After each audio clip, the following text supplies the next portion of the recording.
Monsieur le Président. The wait is finally over. French President Emmanuel Macron appointed longtime ally and centrist bloc leader François Bayrou as the country's new prime minister after MPs toppled Michel Barnier's government last week. Now Bayrou faces the challenge of forming a government that will not be brought down by MPs in parliament, which is not an easy task. As of Friday afternoon, he will have the support, obviously, of Macron's presidential camp, and the far-right National Rally Party also said that they will not vote against Bayrou as long as he does not cross certain red lines concerning immigration, for example. But uncertainty remains over the position of the conservative right-wing camp and certain left-wing parties, such as, for example, the Greens and the Socialists, who demanded the future prime minister come from their ranks. One thing for sure is that the hard-left France Unbowed party have already declared that they will be pushing for a no-confidence vote as soon as possible. The new prime minister and his cabinet will have the daunting task of passing the nation's next year's budget plan in a bitterly divided lower house.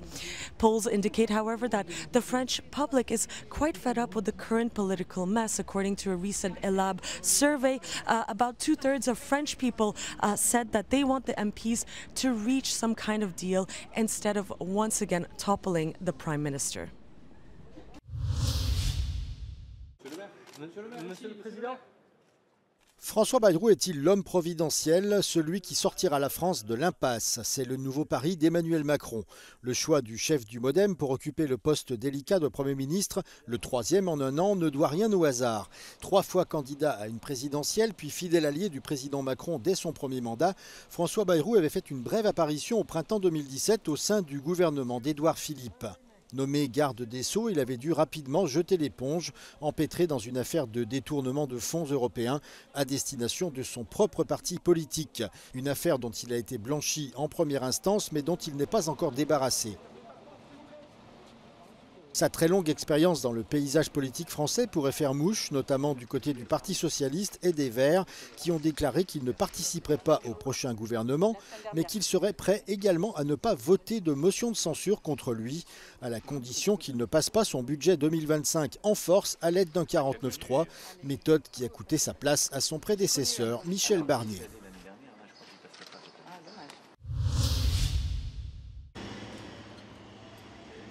La Russie a lancé une attaque aérienne massive sur le territoire ukrainien ce vendredi. Selon Kiev, près de 200 drones et 93 missiles ont été lancés visant principalement des infrastructures énergétiques. Dans la capitale, les habitants se sont réfugiés dans les stations de métro en attendant la fin des alertes. Dans le même temps, des frappes ont aussi touché la ville de Kharkiv, qui à vol d'oiseau n'est située qu'à environ 25 km de la ligne de front dans l'est du pays. Des attaques similaires ont eu lieu dans le sud, à Odessa, mais les autorités ont annoncé avoir mis hors d'état de nuire la plupart des projectiles. Selon le président Zelensky, les défenses aériennes, notamment des chasseurs F-16, ont intercepté 81 des missiles tirés à travers le pays. Depuis le début de l'hiver, la Russie n'a de cesse de frapper les centrales thermiques ou électriques pour affaiblir l'Ukraine et miner le moral de la population qui passe tous les jours de nombreuses heures dans le noir et dans le froid.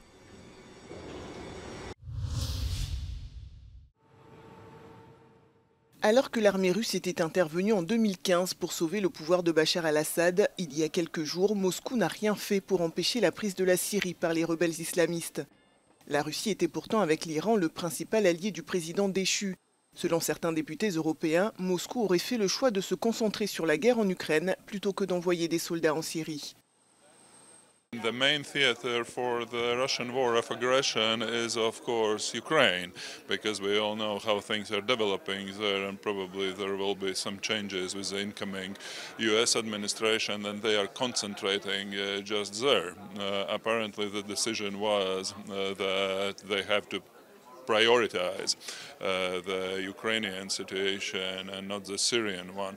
Russians' efforts are purely focused on the war in Ukraine, and even in the war in Ukraine they need support from North Korea. So this is why they were simply not able to afford any assistance to Assad's regime in Syria, and this is why this time he wasn't able to hold his positions. Le Kremlin a confirmé il y a quelques jours que Bachar al-Assad et sa famille se trouvent en Russie. Malgré ses liens étroits avec le président déchu, Moscou tente également de soigner ses relations avec les rebelles islamistes qui ont pris le contrôle du pays. En dépit de ce changement de pouvoir, pour la Russie, la Syrie conserve une importance stratégique. We have seen that the Russian propaganda and communication landscape has changed its narrative immediately. From calling these rebels terrorists and extremists, they have become now very friendly, and they changed overnight. And this is obviously because Russia wants to establish relationships as good as possible in order to protect the military assets they have in Syria. And in Syria, this is important because this is Russia's access to the Middle East. Tout l'enjeu pour la Russie, c'est de conserver les deux bases militaires, l'une aérienne et l'autre navale, qu'elle possède en Syrie. Celle de Tartous a été ouverte dans les années 70 et permet à Moscou d'avoir une présence en Méditerranée. En 2019, la Russie a signé avec le gouvernement syrien un bail de 49 ans pour exploiter cette base. L'autre permet notamment aux avions gros porteurs de ravitailler les unités russes présentes en Afrique.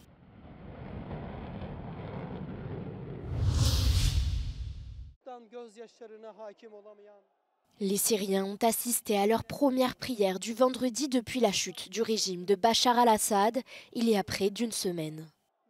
Dans un discours vidéo, le chef rebelle, anciennement connu sous le nom d'Abou Mohamed al-Jolani, a invité les Syriens à célébrer pacifiquement cette victoire après les prières.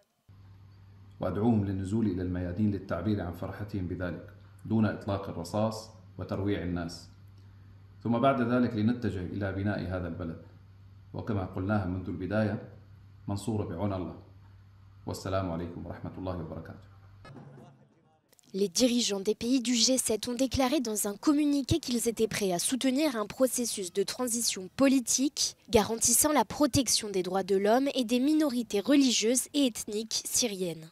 Par ailleurs, le président turc Erdogan a rencontré le secrétaire d'État américain Antony Blinken jeudi à Ankara, qui a insisté sur l'importance de poursuivre la lutte contre le groupe État islamique. We also discussed the imperative of continuing the efforts to keep ISIS down. Our countries worked very hard and gave a lot over many years to ensure the elimination of the territorial caliphate of ISIS, to ensure that that threat doesn't rear its head again, and it's imperative that we keep at those efforts. Cherchant à modérer sa rhétorique et à établir des relations avec l'Occident, le gouvernement intérimaire de la Syrie s'est engagé à faire respecter l'état de droit, ajoutant qu'il respecte la diversité religieuse et culturelle en Syrie. Protests have been ongoing over 2 weeks now in Georgia's capital, Tbilisi, as well as other cities across the country. Citizens continue to rally against the ruling party's decision to halt the EU accession process. Their primary demands are unchanging: new parliamentary elections and the release of those who have been unlawfully detained during the past 15 days. There have been numerous protests here in the capital throughout the day in different locations. Medical and IT professionals, artists took to the streets, expressed their solidarity towards those who have been detained and voiced the demands of the movement once again. On Thursday, 12th of December, a delegation of European Parliament joined the demonstration on Rustaveli Avenue. They were welcomed by those gathered here. Earlier, they met with the president, the members of the opposition and media representatives. The MEPs once again expressed their commitment to support Georgia on its path to the European Union. Des centaines de personnes ont manifesté jeudi devant le siège de la télévision publique serbe à Belgrade. Alors que la vague de protestations contre le gouvernement d'Aleksandar Vučić continue de prendre de l'ampleur. Le président serbe a accusé les étudiants du pays d'avoir été payés par l'Occident pour renverser son gouvernement. Une déclaration que ces derniers contestent et reprochent à la télévision RTS d'avoir largement diffusée. Malgré les demandes des manifestants, la RTS a refusé de laisser entrer les étudiants dans ses locaux.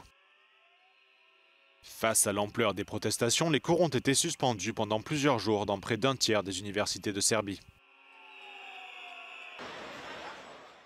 Un climat de colère règne dans le pays depuis l'effondrement d'un auvent en béton dans une gare de la ville de Novi Sad, qui a fait 15 morts le mois dernier. De nombreux Serbes attribuent ce drame à la corruption endémique dans le pays, qui a selon eux conduit à des travaux de rénovation bâclés sur le bâtiment de la gare.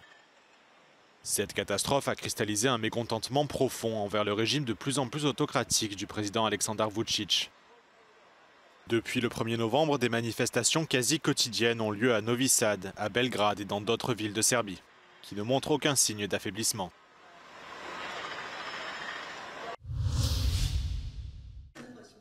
Après avoir soudainement installé la loi martiale avant de faire marche arrière quelques heures plus tard, le président sud-coréen a échappé à une motion de destitution, mais il n'est pas au bout de ses peines. L'opposition, qui ne décolère pas depuis cet épisode, a soumis jeudi une nouvelle motion pour le démettre de ses fonctions. Cette dernière sera votée ce samedi. Pour qu'elle soit adoptée, il faudra 200 voix sur les 300 que compte le Parlement. Forte de 192 sièges, l'opposition espère, après plusieurs jours de tractations en coulisses, convaincre des députés du parti au pouvoir de s'allier avec elle. Poussé vers la sortie par son propre parti, le président Yoon Suk-yeol a promis de se battre. Depuis son coup de force, le pays s'est enfoncé dans une véritable crise politique. Mercredi, l'ancien ministre de la Défense, qui a été arrêté et placé en détention, a tenté de mettre fin à ses jours. Le président sud-coréen est lui visé par une enquête pour rébellion après la proclamation de la loi martiale et à l'interdiction de quitter le territoire. Selon une enquête Gallup publiée ce vendredi, sa cote de popularité a chuté à 11% et 75% des Sud-Coréens sont favorables à sa destitution.